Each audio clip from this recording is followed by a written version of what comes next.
Oke, sampai bertemu lagi bersama kami Portaspi di acara Small Talk gitu kan.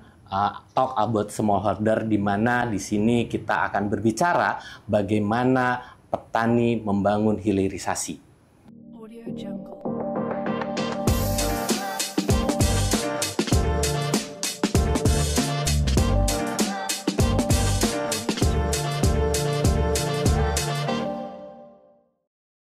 Sudah ada bersama kami adalah Dr. Siti Nikmatin, gitu kan. Beliau adalah peneliti dari Fakultas MIPA, inovator hilirisasi limbah sawit yang berhasil membuat helm dan rompi anti berlus serta produk-produk yang lainnya, gitu kan. Kita tahu hilirisasi saat ini menjadi kunci atau menjadi fokus utama dari pemerintahan Prabowo gitu kan, baik dari komoditas sumber daya alam mineral maupun sumber daya nabati. Walaupun saat ini hilirisasi baru fokus di isu untuk B40 yang baru terbaru ini. Nah, selamat pagi Bu, gitu kan. Ya, bagaimana kabarnya? Pagi, sehat? Mas. Alhamdulillah baik, sehat. Gimana di IPB lagi ngerjain apa Bu? Ya. Mungkin perkenalkan dulu ya. Saya Siti Nikmatin, saya dosen di Departemen Fisika FMIPA IPB. Saya peneliti di Departemen Fisika dan Pusat Studi Sawit IPB. Ya, saat ini kami fokus penelitian di biomaterial kelapa sawit. Jadi memang dari tahun 2015 sampai sekarang fokus penelitian saya adalah kelapa sawit untuk mengolah limbahnya khususnya ke arah advance material yang ke arah biomaterial begitu. Nah, saat ini ya karena tugas saya sebagai dosen harus terus meneliti terkait dengan Tridharma Perguruan Tinggi, ya setiap tahun harus ada inovasi-inovasi baru terkait dengan bagaimana pemanfaatan kelapa sawit menjadi advance material, khususnya di biomaterial, bagaimana kelapa sawit ini bisa didorong untuk ke arah diversifikasi produknya, baik itu produk turunannya atau produk utamanya untuk lebih membawa kemanfaatan. Gitu. Tadi dibilang bahwa limbah sawit itu lumayan besar, gitu kan. Nah, bagaimana potensi ini menjadi produk hilirisasi terutama di para petani gitu kan, yang lebih mudahnya. Ya, seperti kita ketahui bersama kan Mas ya, kalau kelapa sawit memang produk utamanya adalah untuk menghasilkan minyak gitu ya. Tapi ketika GPO itu sudah dihasilkan akan menghasilkan suatu limbah. Nah, di sini ada limbah padat dan ada limbah cair. Kita berbicara limbah padat terlebih dahulu. Limbah padat yang dihasilkan dari produksi GPO ini ya ada cangkang, ada tangkos, ada fiber, dan ada yang lainnya ya. Nah, saya melihat di sini tandan kosong kelapa sawit itu merupakan limbah yang sangat potensi untuk dikembangkan ke arah biomaterial. Jumlahnya juga sangat banyak, kan 23% dari TBS atau 1:1 terhadap GPO. Jadi kalau pabrik kelapa sawit itu menghasilkan taruh kata 90 ton per jam GPO, maka 90 ton juga akan dihasilkan tandan kosong kelapa sawit, dan itu limbah yang harian ya. Nah, saya merasa bahwa tandan kosong kelapa sawit ini dari sisi ilmiah dia memiliki komposisi kimia khususnya ya selulosa yang bisa diaplikasikan ke biomaterial begitu. Nah, potensi ini yang sedang kita kerjakan di Departemen Fisika dan di Pusat Studi Sawit IPB. Contoh paling nyata dari biomaterial dari yang bisa dihasilkan dan menjadi produk jadi itu seperti apa? Jadi ketika tandan kosong kelapa sawit itu kita ekstrak menjadi fiber, jadi bisa lignoselulus atau dengan ekstrak kemurnian selulosa tinggi. Nah, itu bisa kita pakai satu untuk penguat polimer. Jadi fiber dari tandan kosong kelapa sawit itu bisa kita jadikan sebagai reinforcement polimer atau sebagai penguat atau filler pada polimer.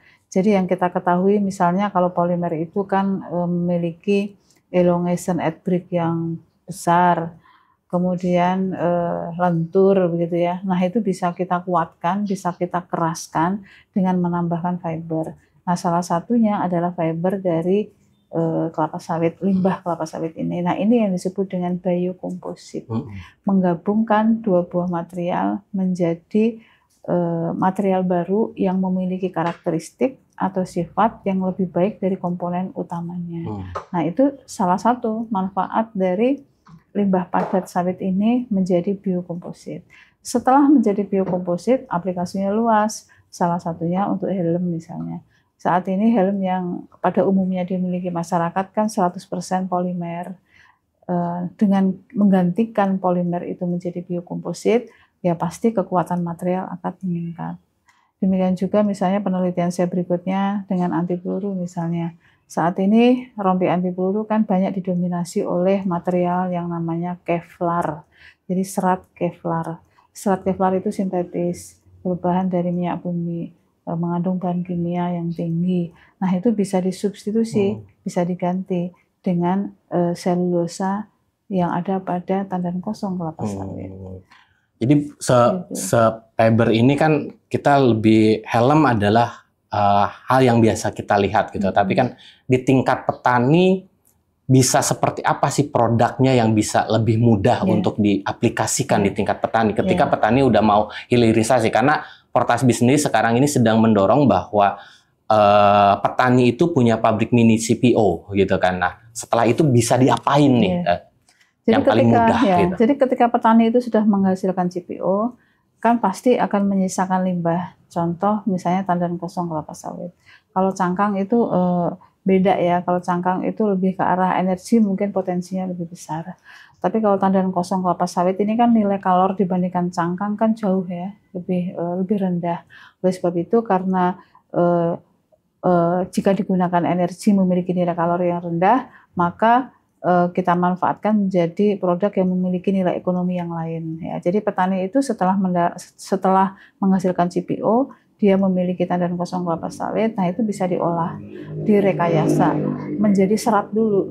Jadi ada proses treatment lah ya, pre-treatment, di mana TKKS itu misalnya harus direndam, atau harus di rating, atau harus didelignifikasi sampai dia menjadi serat. Nah, serat ini pun ada variasi ukurannya. Jadi petani bisa melakukan mengubah tangkos itu menjadi serat, tapi dalam variasi ukuran. Gitu. Ada long fiber, ada short fiber, ada microfiber, dan ada nanopartikel. Dengan petani menghasilkan serat dengan berbagai macam ukuran, itu merupakan bahan baku, raw material yang bisa dijual ke industri-industri yang bisa mengaplikasikan serat ini menjadi produk jadi. Itu yang pertama. Yang kedua, petani bisa jadi menjual tidak dalam bentuk bahan baku fiber, tapi dia bisa mengolahnya juga. Dari fiber itu bisa menjadi produk langsung jadi, bisa dijual dengan nilai ekonomi lebih tinggi. Contoh, jika dia sudah bisa menghasilkan short fiber, bisa disusun secara non-woven dengan tambahan perekat menjadi geotekstil. Geotekstil itu berarti dia bisa membuat lembaran kain yang panjang, kontinu, full, mungkin 98% itu isinya tangkos. Nah, ketika sudah dihasilkan geotekstil itu, petani bisa menjual dalam bentuk lembaran atau bisa menjadikan industri kreatif. Industri kreatifnya seperti apa? Kemarin saya juga melatih di Desa Wirajaya, bagaimana petani sawit itu, kelompok tani bisa mengubah tangkos menjadi geotekstil, dan geotekstilnya bisa dijual dalam bentuk lembaran atau dibuat kerajinan.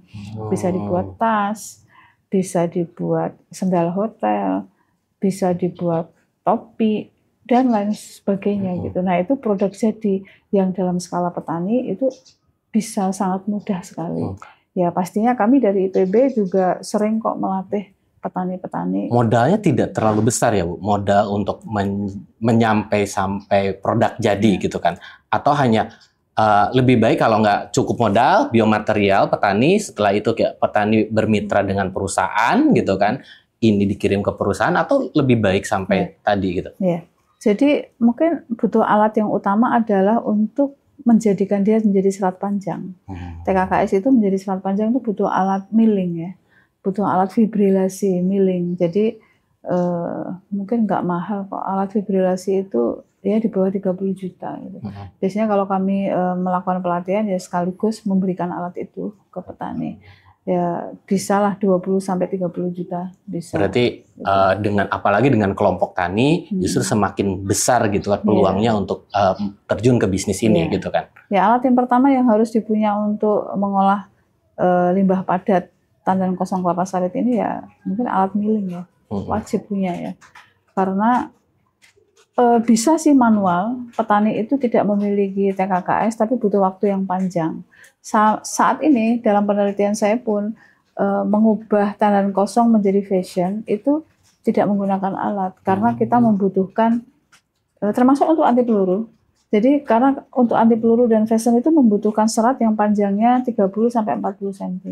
Kalau kita itu masukkan ke alat mesin itu nggak bisa karena terlalu pendek, nggak bisa dipintal menjadi benang. Nah itu di penelitian saya juga saya lakukan secara manual.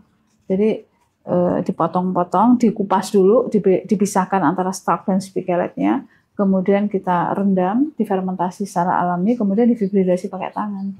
Akan menghasilkan serat yang putih-putih panjang 40 cm. Itu yang saya gunakan untuk anti peluru dan untuk fashion. Ya, jadi ada dua skema tadi. Nah, itu kan petani sudah melakukan itu di salah satu penelitian Ibu gitu kan, kelompok taninya sudah ada segala macam gitu kan. Seberapa antusias petani melihat peluang ini kalau Ibu lagi jalan ke kelompok-kelompok tani gitu kan. Ya. Jadi sebetulnya kelompok tani itu kalau saya perhatikan studi kasus ini Mas ya. Studi kasus misalnya di Desa Wirajaya. Dia adalah desa yang terletak di lingkar perkebunan sawit milik PTPN, milik PTPN 3 di Kabupaten Bogor. Sebetulnya mereka menyadari bahwa dia punya potensi. Di situ ada lidi sawit, di situ ada tandan kosong, di situ ada pelepah yang setiap hari bisa mereka akses, gitu ya. Mereka sadar, tapi mereka bingung mau dijadikan apa ya, prosesnya bagaimana ya, gitu. Jadi mereka itu sebetulnya paham akan potensi, tapi mengolahnya bagaimana kan mereka bingung. Apa yang mereka lakukan sekarang ya, lidi kan gampang ya, tinggal disisir gitu menjadi sapuk, menjadi itu ya. Paling hanya itu. Selanjutnya mereka tandan kosong dia ambil untuk budidaya jamur. Jadi ketika mereka mau membuat jamur, budidaya jamur kan salah satu media tanamnya, dia pakai itu. Sebatas itu. Nah, untuk membuat briket mereka juga mungkin tidak ada alat, dia bingung juga. Nah, oleh sebab itu perlu ada ya mungkin kayak Wortasbi atau dukungan dari pemerintah atau kampus ya untuk memberikan insight, memberikan pelatihan, memberikan workshop bagaimana cara mengubah itu menjadi berbagai macam produk dan sebetulnya itu tidak sulit gitu. Ya cuma butuh edukasi.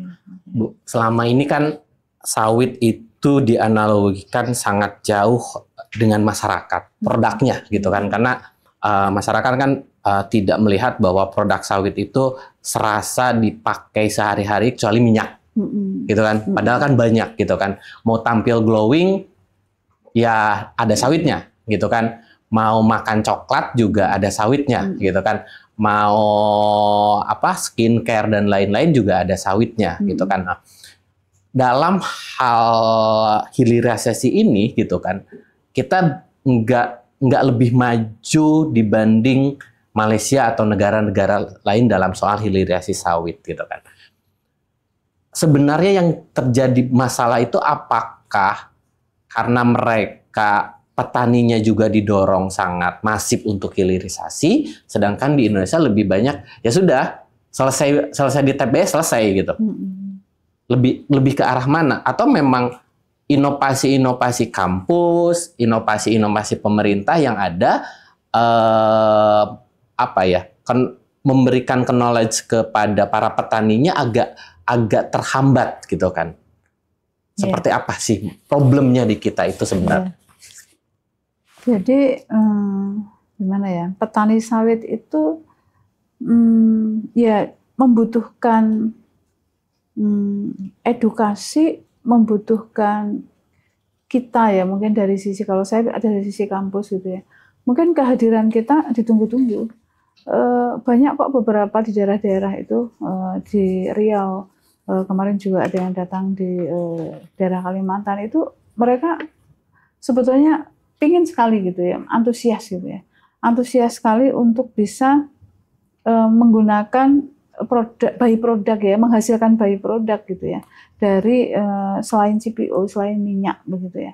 Nah, cuman itu tadi mereka tidak tahu ya bagaimana caranya untuk melakukan itu.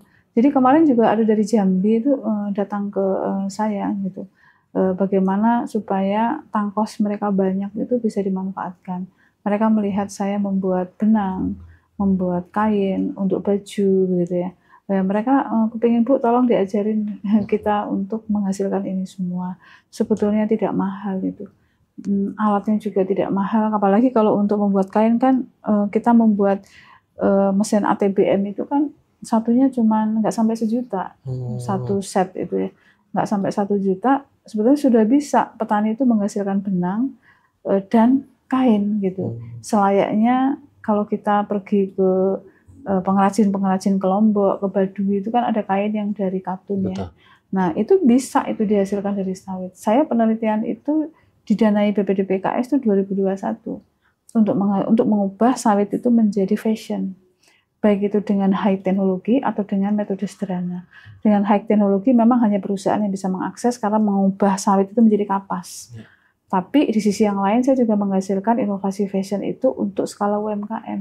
Jadi mengubah tangkos itu menjadi benang, menjadi kain, tapi UMKM sangat mudah bisa menghasilkan. Yang mereka butuhkan sebetulnya kalau dari saya, dari kampus ya kehadiran kita untuk bisa mengajarkan itu. Padahal industri kreatif ini dari sawit ini gitu kan, selain dari tadi produk kecantikan ya, kebanyakan kan anak-anak muda ini hanya melihat sawit, oh iya sekarang udah mulai mengenal bahwa sawit untuk kecantikan segala macam, biar tapping glowing, skincare dan lain-lain. Ini ada industri yang kreatif yang lebih bisa diakses lagi anak-anak muda ke tadi tangkos tadi bisa, gitu kan. Sangat bisa, sangat bisa. Jadi pemuda-pemuda yang tergabung di kelompok-kelompok tani itu sangat bisa mengolah tangkos itu menjadi produk biomaterial seperti apa yang sudah saya teliti. Nah ini memang dibutuhkan kerjasama ya Mas ya. Mungkin jika Fortasbi ada event gitu ya, ada kegiatan di lingkar desa sawit gitu misalnya ya, atau ya BPDPKS, atau bisa jadi misalnya Gapki gitu, Apkasindo kayak gitu-gitu. Nah itu bisa menggandeng, jadi kita bersinergi gitu, bisa menggandeng peneliti-peneliti yang ada di kampus. Kan kayak di IPB kan, ya saya fokusnya di biomaterial, tapi ada teman yang memang fokus di kosmetik gitu ya. Dan itu untuk membuat kosmetik dari sawit juga bisa kok dikerjakan oleh petani-petani sawit yang skala UMKM gitu. Gitu ya. Jadi kan kalau kami misalnya di Pusat Studi Sawit kan ya, kami mengerjakan banyak hal dengan keilmuan kita masing-masing. Ya ada yang energi, ada yang minyak merah untuk makanan, ada yang kosmetik, ada yang saya biomaterial. Dan itu semua menurut saya petani sawit bisa memanfaatkan. Tinggal ya kita ngajarin aja. Yang paling bisa accessible nih Bu, dalam waktu cepat gitu kan, secara pemberian pengetahuan, knowledge, apakah lebih banyak dibandingkan apa ya, pasar untuk kosmetik, pasar untuk industri kreatif tekstil tadi gitu kan, fashion gitu kan, baju dan lain-lain, atau material-material yang memang itu membutuhkan pola hilirisasi dengan kerjasama industri gitu kan? Kalau diprioritaskan, di ranking begitu tadi Mas Inga nanya mana yang lebih prioritas ya, kehidupan manusia itu semua membutuhkan itu, dari bangun tidur sampai tidur kembali kita. Kalau dikatakan lebih prioritas mana, fashion dengan kosmetik, ya sandang fashion ini kan prioritas kedua ya setelah pangan ya.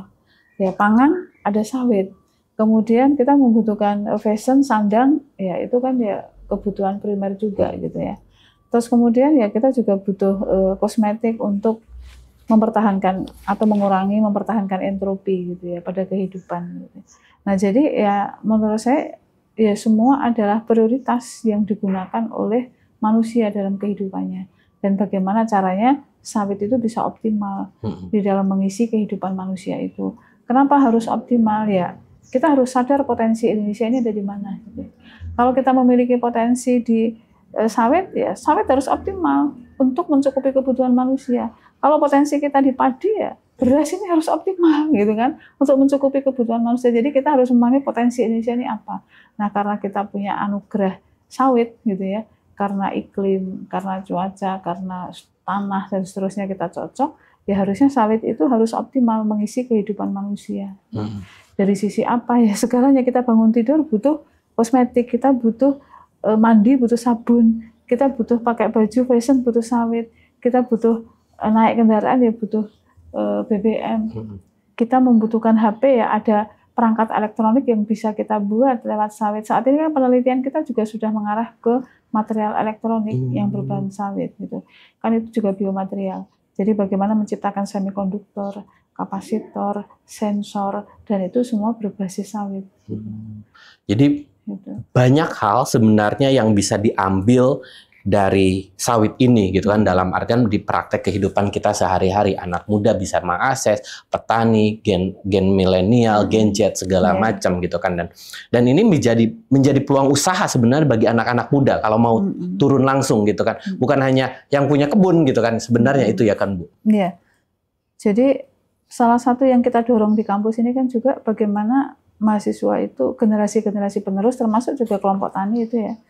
Bagaimana kita itu bisa menjadi entrepreneur, bisa menjadi wirausaha gitu. Selain ada memang pekerjaan yang menjadi karyawan gitu. Tapi kita mendorong bahwa generasi-generasi penerus itu bisa menciptakan wirausaha baru, bisa menjadi entrepreneur yang hebat gitu. Nah, oleh sebab itu untuk menjadi entrepreneur, menjadi wirausaha, menjadi bisnis di swasta, nah itu ya harus memahami ya satu, saya bicara tidak pada trading ya, saya bicara gimana kita bisa membuat ya, mensintesa, memfabrikasi, membuat suatu produk yang memang berbahan baku di keanekaragam hayati kita gitu ya. Ya jadi mereka harus memahami dulu potensi sumber daya alam kita itu apa yang bisa dikerjakan. Kalau kita memang memahami sumber daya alam sawit, ya, jadi kan itu menjadi bahan baku yang punya potensi. Yang kedua adalah bagaimana cara proses produksinya. Bagaimana proses produksi yang low cost, yang bisa menghasilkan produk yang bisa berkompetisi di pasar, gitu ya. Nah, kemudian yang berikutnya ketiga, bagaimana sistem marketingnya. Bagaimana cara membuat produk-produk itu memiliki bentuk yang cantik, kemasan yang cantik, yang fashionable, sehingga bisa bersaing di pasar lah, gitu ya. Nah, itu semua harus ya memang harus komprehensif untuk menjadikan pemuda-pemuda di petani sawit itu. Saat Ibu berkeliling Indonesia gitu kan, bertemu kelompok tani, pemuda tani, sawit segala macam gitu kan. Seberapa care-nya mereka bahwa ya saya harus ikut hilirisasi ini gitu kan. Biar publik juga aware gitu kan.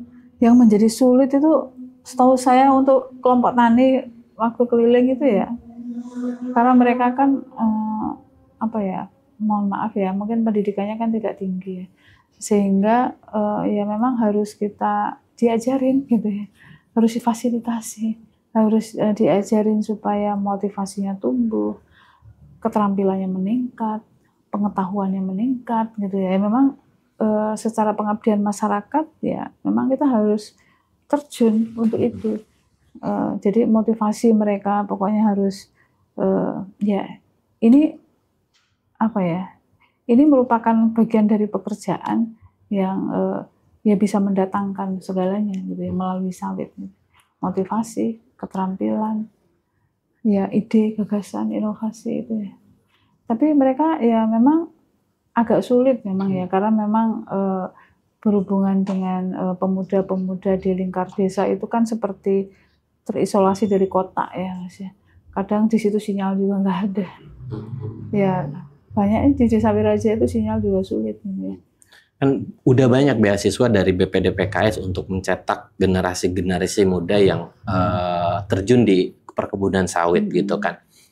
Apakah yang Ibu lihat saat ini banyak anak-anak muda hanya terjunnya hanya ya udah saya hanya jadi petaninya aja, gitu jadi segala buruh macam saja, pekerja gitu. di pabrik nantinya jadi manajer jadi ini gitu kan dan mana ansi di isu perkebunannya bukan di isu hilirisasinya masih gapnya masih kelihatan itu atau udah mulai ya udah saya fokus masuk MIPA tapi saya bikin fokus untuk hilirisasi sawit misalnya di beasiswa yang diterima para mahasiswa anak-anak para pekebun sawit kan itu gitu. BPDPKS sekarang memiliki beasiswa yang sangat besar khususnya untuk anak-anak pekerja sawit. Yaitu saya pikir ini terobosan yang bagus, terobosan yang baik supaya bisa menambah keilmuan, menambah pengetahuan mereka akan kelapa sawit begitu ya.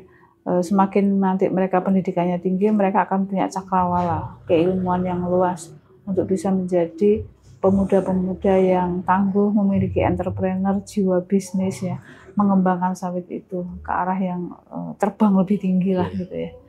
Nah jadi saat ini kan mereka kalau memang cara berpikir sederhana ya, udah aku jadi buruh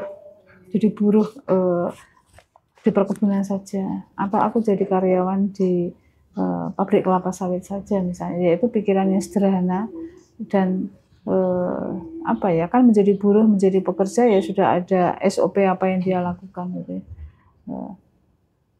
Jadi masih perlu dorongan juga di mahasiswa anak-anak muda ini gitu pasti. Kan lebih care lagi terhadap industri sawit itu peluang yang sangat besar.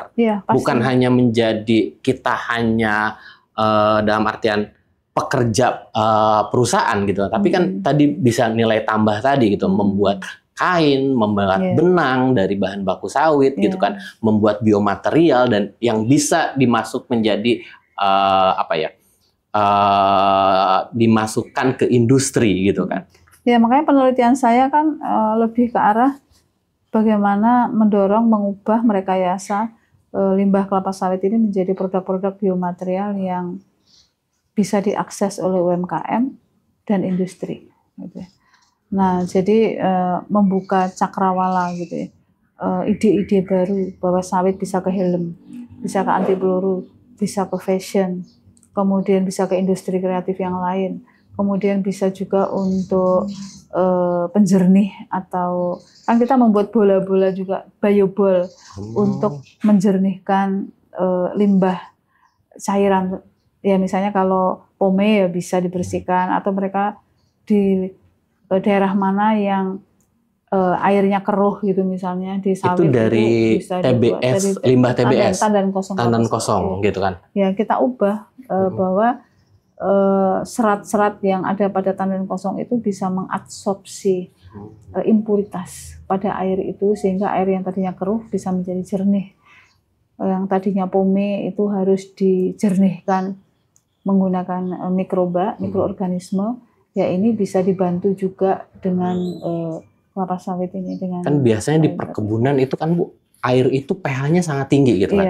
Gitu. Itu bisa dikurangi pH-nya dari salah satunya bisa dengan menggunakan biobol ini. Jadi kita memang membuat biobol di mana kita merekayasa sifat permukaan pada tandan kosong ini supaya dia bisa mengabsorpsi ya. Absorpsi itu berarti dia menempel, impuritas itu akan menempel di permukaan gitu, sehingga fluida itu akan menjadi lebih jernih, gitu ya. Lebih mungkin lebih bisa untuk rilis ke sungai atau bisa dikonsumsi. Itu bisa dilakukan oleh petani dengan teknologi yang sederhana. Bisa. Gitu kan? Bisa. Jadi kan misalnya kan rata-rata kan petani itu punya kawasan-kawasan konservasi air ya Bu. Ya, bisa. Di Portasbi itu dari 59 kelompok tani dan saat ini anggota kami ada sekitar 16.000 ya Bu. Mereka itu punya lahan-lahan konservasi. Di Jambi kelompok tani membuat lubuk larangan. Lubuk larangan ini adalah kawasan yang memang perairan dan itu tidak boleh diganggu gugat gitu kan, dan di mana itu menjadi konservasi untuk airnya juga, konservasi ikan dan lain-lain. Jadi semacam lubuk larangan yang memang kan itu kan ke lubuk larangan itu semacam kawasan kecil, danau kecil, air-airnya kan dari kebun-kebun tuh. Itu bisa disekat dulu sama itu gitu kan. Saat ini kami penelitian, saya membentuk tim dengan Departemen Fisika, dengan Teknik Sipil dan Lingkungan IPB untuk menjernihkan air yang keruh atau menjadikan POME itu bisa rilis ke sungai dengan cepat, itu dengan memanfaatkan tandan kosong kelapa sawit. Kami ada penelitiannya dan sudah bisa digunakan, sudah bisa bisa diaplikasikan, sudah bisa. Itu karena di parit-parit kecil atau di sungai-sungai kecil, di kali-kali kecil, POME itu di semacam bendungan kecil, baru airnya mengalir atau gimana polanya? Jadi kita punya alat itu, RBC itu. Kita punya alat di mana salah satunya di dalamnya nanti kita kasih tandan kosong kelapa sawit untuk mengabsorpsi impuritas itu. Ya pastinya ada alat. Selayaknya kalau kita di rumah mau minum air langsung dari keran mau kita minum, kan ada alat untuk filtrasi gitu ya, membran ada filtrasi. Ya ada alat yang kita buat kemarin bersama-sama dengan Teknik Sipil dan Lingkungan IPB, kemudian memanfaatkan TKKS untuk menjernihkan fluida khususnya air ya. Ada bisa. Tadi udah banyak hal inovasi, karakter-karakter tertentu yang bisa, teknologi-teknologi sederhana yang bisa diadopsi oleh petani gitu kan, dalam artian apakah itu mau jadi biomaterial, kosmetik dan lain-lain gitu kan. Nah, bagaimana saat ini IPB, Ibu sendiri melihat bahwa keantusiasmean publik Indonesia terhadap sawit ini gitu kan? Apakah mereka udah merasa bahwa ini komunitas penting kami gitu kan, dan ini adalah digunakan sehari-hari oleh kami anak-anak muda gitu kan sebenarnya, atau mereka cuek-cuek aja lah gitu kan?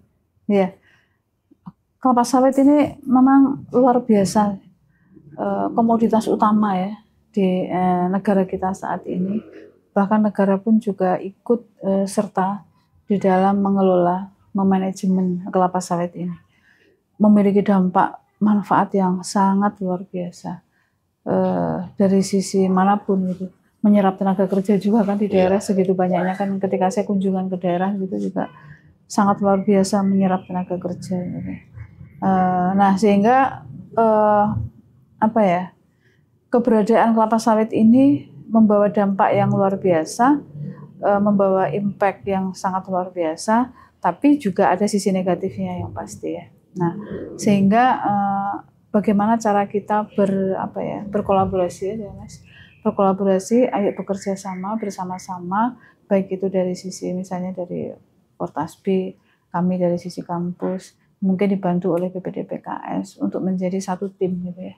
Jadi satu tim, jadi mungkin biasanya kami buat proposal gitu ya, misalnya mencari dana dari BPD-PKS gitu ya. Kemudian di situ hadir juga misalnya Fortasbi, bisa hadir juga misalnya Apkasindo dan seterusnya. Nah, ayo kita bersama-sama untuk memberikan ya, bisa jadi pelatihan, bisa jadi workshop, bisa jadi memberikan ilmu-ilmu ya, ilmu-ilmu dari segala arah, mungkin bisa dari biomaterial, mungkin bisa dari sisi energi, bisa dari energi itu briket kan bisa Mas. Briket itu kan juga UMKM. Ya. Nah, jadi dari sisi energi mereka mengajarkan untuk membuat briket, di mana briket itu bisa mereka konsumsi sendiri sehari-hari, nggak usah beli gas gitu ya. Nggak usah beli gas, ya udah sumber energinya dari limbah sawit itu kan bisa jadi. Dari sisi manapun kita bisa bekerja sama, kita membentuk tim gitu ya. Nanti lokasi mana, titik-titik mana yang akan kita pilih. Saya rasa itu sangat efektif. Sangat efektif, jadi ilmu langsung sampai ke masyarakat, masyarakat langsung kita ajarkan bagaimana cara mengolah itu menjadi produk, minimal bisa dikonsumsi oleh dia. Syukur-syukur kalau bisa dijual. Jadi kebutuhan pribadi sudah terpenuhi, sisanya bisa dijual untuk menambah ekonomi gitu. Selain mereka misalnya menjadi buruh, selain mereka misalnya petani yang dia punya 5 hektar kebun sawit, 5 hektar kebun sawit gitu ya, bisa untuk menambah nilai ekonomi lah gitu. Nah, kolaborasi ini sangat penting gitu kan Bu. Di tengah isu, kita tahu bahwa isu terhadap sawit itu sangat banyak gitu kan. Dan seberapa harus pahamkah publik terhadap potensi sawit itu besar dan dampaknya sebenarnya bisa direduksi atau bisa diperkecil gitu kan? Ya. Kita harus mengedukasi bahwa sawit itu dari ujung atas sampai ujung bawah itu semua punya dampak manfaat. Ya, kalau saya bilang seperti manusia dari ujung rambut sampai ujung kaki, nah sawit itu, pohon sawit itu dari atas sampai bawah itu punya manfaat yang bisa meningkatkan nilai ekonomi dari sisi aspek mana saja. Nah itu semua bisa diakses oleh industri besar dan bisa diakses oleh petani kecil. Nah mereka harus tahu itu. Jadi daunnya, lidinya, pelepahnya, batang kalau replanting, tangkosnya, cangkangnya, semua yang ada komponen-komponen dalam sawit itu membawa dampak manfaat. Nah, oleh sebab itu harus ada, itu tadi kita harus bersinergi untuk mengedukasi itu, memberikan ilmu itu gitu ya, supaya mereka bisa menghasilkan suatu produk, tapi ya saya bisa katakan advance gitu loh, ya advance material gitu, supaya mereka bisa maju gitu ya. Tidak hanya misalnya ya mereka taunya kalau saya ke daerah itu kan taunya ya jualan lidi gitu ya kan, lidi itu ya nilai ekonominya harus ditingkatkan. Mungkin lidi itu harus dibuatkan kafe-kafe sekarang kalau saya lihat kan punya lampu lampu yang cantik-cantik. Nah itu kan bisa dikemas dari lidi. Betul. Nilai ekonominya meningkat, tidak hanya sekedar sapu, bukan jadi sapu gitu. Kalau sapu penebak kan hal yang sederhana yang petani sudah tahu gitu. Tapi bagaimana cara kita mengubah lidi itu menjadi sesuatu yang cantik gitu. Ya, dan yang lebih kuat ini, gitu, jadi material kuat. Ya, kuat, cantik, bisa diekspor. Ya, kita bisa mengekspor itu sekarang negara-negara maju ya sangat senang menggunakan produk-produk yang berbasis dari alam gitu, daripada yang sintetis sekarang. Kayak yang saya dudukin ini kan sintetis. Jadi ini petani ataupun kita juga jangan hanya terjebak bahwa sawit lebih banyak manfaatnya terhadap kosmetik segala macam, tapi ada nilai-nilai lain yang bisa dilakukan oleh petani gitu kan. Petani merasa bahwa oleh kimia yang lebih bagus, nilai hilirisasinya akan lebih gede segala macam gitu. Padahal yang dekat-dekat bisa dilakukan oleh mereka. Iya, bisa Mas. Jadi ya saya katakan tidak ada ini yang penting, ini yang baik dari ini, enggak lah. Enggak bisa membandingkan itu. Semua punya peran masing-masing, semua punya manfaat masing-masing. Kalau dibilang nggak usah berpikir oleokimia, nggak usah berpikir kosmetik, benar berpikir ini, enggak, semua punya peran masing-masing. Semua penting. Apa yang ada di sawit itu dari bawah sampai atas itu ya semua bermanfaat. Semua penting, semua membawa peran pada masyarakat masing-masing, semua memberikan nilai ekonomi masing-masing. Gitu Mas. Jadi ya selayaknya kalau saya ngasih tahu mahasiswa begitu kan, tidak ada hal yang jelek dengan pekerjaan apapun gitu kan ya. Semua punya peran, semua punya fungsi masing-masing, punya manfaat masing-masing. Sawit juga sama. Jadi dihasilkan banyak produk dari pohon sawit itu ya semua penting, semua punya peran, baik itu energi, baik itu kosmetik, baik itu biomaterial, apapun. Gitu. Nah Bu, melihat kondisi petani swadaya saat ini gitu kan, anggota kami 100% adalah sudah sertifikasi RSPO atau ISPO, gitu kan. Artinya secara GAP, secara praktek perkebunannya sudah berkelanjutan. Tapi secara hilirisasi, kurang, gitu kan. Menurut Ibu nilainya berapa mereka? Dan apa hambatannya sebenarnya? Mereka sudah sertifikasi, gitu kan. Pengetahuan idealnya kan lebih dibanding dengan yang belum sertifikasi. Karena mereka banyak pelatihan segala macam gitu. Masalahnya di mana sehingga hilirisasi di tingkat petani itu jalannya agak pelan gitu. Yang tadi hanya jadi lidi ya hanya jadi sapu gitu kan. Tankosnya ya hanya mungkin jadi biomasa segala macam, energi gitu kan yang sangat terbatas dan lain-lain. Padahal ada yang tadi yang lebih bernilai tambah, industri kreatif dan lain-lain. Harus memberikan nilai ya, maksudnya nilai hilir ya, hilirisasi gitu ya. Nilai hilir di tingkat petani lah. Di tingkat petani. Bagaimana ya memberikan nilainya ya? Berapa nilainya ya? Sulit ya Bu. Sulit karena banyak faktor ya yang harus dinilai. Ya pada prinsipnya kalau menurut saya ya kalau karena saya sebagai tenaga pendidik ya, jadi dosen mengajar gitu. Ya pada prinsipnya gimana sih caranya saya itu bisa mentransfer keilmuan ke mereka gitu ya. Memberikan inovasi yang baru tapi dengan cara yang sederhana, cara yang low cost gitu ya, dan menghasilkan suatu produk. Tapi yang tidak kalah pentingnya itu ketika mereka sudah kita ajarkan menghasilkan suatu produk, bagaimana cara market ini harus jalan. Nah itu pemerintah daerah harus punya peran sih Mas. Jadi kemarin saya kan ikut program dosen pulang kampung gitu misalnya. Petani sudah diajarkan menghasilkan suatu produk. Nah kesulitan itu menjualnya. Bisa membuat tapi nggak bisa jual gitu. Nah itu saya menilai bahwa pemerintah daerah harus bantu. Misal jika ada tamu ya kasih oleh-oleh lah hasil dari produk sawit kan gitu Mas, menjual dalam marketing. Misalnya pemerintah daerah ya expo gitu ya. Expo itu ya membawa produk-produk yang dihasilkan petani ini gitu. Jadi dari sisi kami adalah mentransfer knowledge untuk mengedukasi cara membuatnya, produk sudah dihasilkan. Nah dari sisi marketing ini loh, jualannya ini loh. Nah itu yang harus dibantu oleh pemerintah. Apakah pendekatan dengan tadi anak-anak petani gitu kan, disekolahkan, dapat beasiswa segala macam sebanyak-banyak, lalu mereka balik kampung lagi untuk melakukan hilirisasi, jangan hanya jadi pekerja kebun, itu bisa memutus nggak sih? Ya idealnya, teorinya bisa. Masalahnya kan anak-anak kalau sudah sekolah tinggi, mudah-mudahan mau balik ya. Ya saya juga nggak balik Bu. Membayangkan diri sendiri aja sudah kena Jakarta, sudah kena Bogor, segalanya bisa diakses dengan mudah. Harus kembali ke pelosok gitu. Harus kembali ke pelosok dengan keterbatasan segalanya fasilitas itu. Ya mudah-mudahan idealnya memang mereka harus balik untuk mengembangkan daerah desanya, itu idealnya. Tapi ya saya rasa anak-anak sekarang kan juga agak sulit untuk itu ya. Atau karena tadi mungkin merasa bahwa saya mau bikin produk kosmetik dari sawit tapi pasarnya juga nggak tahu kemana. Saya mau bikin biomaterial dari sawit tapi pasarnya juga saya nggak tahu kemana gitu kan. Cita-cita itu mungkin ada gitu. Iya, harus dibantu sama pemerintah untuk jualan ini emang. Saya saat ini kan juga membina UMKM. Membina UMKM 2 itu juga kesulitannya adalah setelah saya ajarkan menghasilkan produk, jualannya gimana Bu? Gitu. Ya memang harus dibantu. Saat ini BPDPKS membantu. UMKM-nya apa Bu? Ada material data space sama intersisi material maju itu saya bina untuk menghasilkan produk di Bogor. Untuk menghasilkan produk-produk berbasis sawit. Saat ini BPDPKS sangat membantu untuk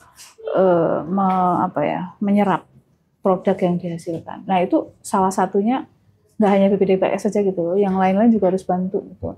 Jadi ketika mereka membutuhkan untuk goodie bag, untuk dibagikan, kan misalnya gini, saya sudah menghasilkan helm, sudah di scale up sama interstisi material maju, ya bantulah gitu kalau memang ada CSR, bagi-bagi helm untuk yang punya SIM misalnya, punya SIM dikasih hadiah helm gitu. Nah itu helmnya dari sawit, itu kan membantu. Nah itu kan membantu dalam jualan gitu misalnya ya. Saat ini perkebunan sawit kan juga butuh helm, tapi mereka masih pakai yang helm yang 100% polimer gitu ya. Nah itu harusnya ya bayangan saya bisa nggak ya pemerintah bantu itu ya untuk membeli helm sawit ini. Ya APD petani kan wajib ya Bu, terutama yang misalnya yang disertifikasi sangat wajib itu teman. Tapi saat ini belum nggak pakai helm sawit. Iya. Harusnya beli di helm sawit supaya apa ya tadi apa yang sudah dihasilkan oleh petani atau UMKM dalam membuat helm itu bisa terserap. Oke Bu, cerita-cerita kita, bicara-bicara kita sudah sangat panjang gitu kan. Walaupun sebenarnya kalau banyak hal sebenarnya yang ingin kami gali, cuman ya karena keterbatasan waktu segala macam, kira-kira closing statement Ibu melihat industri sawit dihilirisasi ini gitu kan, kita itu harus melangkah kemana? Gitu kan, Mas. Petani itu langkahnya itu, pintunya itu ada di mana sebenarnya? Kira-kira. Ya, jadi terima kasih sudah diundang di sini, Mas, oleh Fortasbi.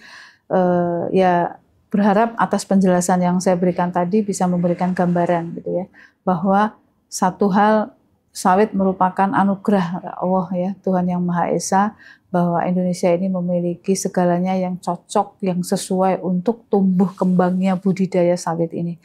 Ya, jadi ya, bersyukur karena sudah kita dianugerahi itu, ya bagaimana kita untuk bisa mengoptimalisasi gitu ya.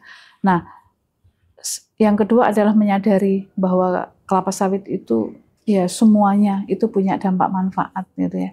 Nah, sekarang tinggal bagaimana caranya kita menjadikan sawit ini menjadi produk gitu ya. Baik itu produk utama atau produk turunannya, dan bisa digunakan gitu ya, bisa digunakan memiliki dampak luas gitu pada masyarakat Indonesia. Ya, jika memang lebih bisa kita ekspor gitu ya. Tapi kebutuhan domestik bisa kita penuhi melalui kelapa sawit itu. Ya, jadi kami dari kampus khususnya dari Departemen Fisika IPB, dari Pusat Studi Sawit IPB terbuka untuk bekerja sama, untuk berkolaborasi, untuk lebih dan lebih menjadikan sawit ini ya berkembang, khususnya dimanfaatkan oleh petani-petani, oleh kelompok tani yang ada di lingkar perkebunan sawit itu, menjadikan sawit menjadi produk gitu ya, produk-produk biomaterial yang mana mereka bisa memproduksi, bisa menjadikan produk, bisa menggunakan sendiri dan bisa dijual untuk meningkatkan ekonominya. Gitu ya. Oke, terima kasih Dokter Siti Nikmatin. Sampai jumpa lagi di acara kami gitu kan. Semoga ilmu yang akan kita bagi di lewat channel podcast Small Talk ini bisa memberikan dorongan, memberikan pengaruh bahwa pentingnya hilirisasi di tingkat petani. Apakah itu menjadi CPO, menjadi oleokimia, menjadi kosmetik di ujungnya, menjadi biomaterial, lalu menjadi helm-helm yang bisa digunakan APD-nya petani segala macam gitu kan dalam pada saat GAP, ya, Good Agriculture praktiknya segala macam.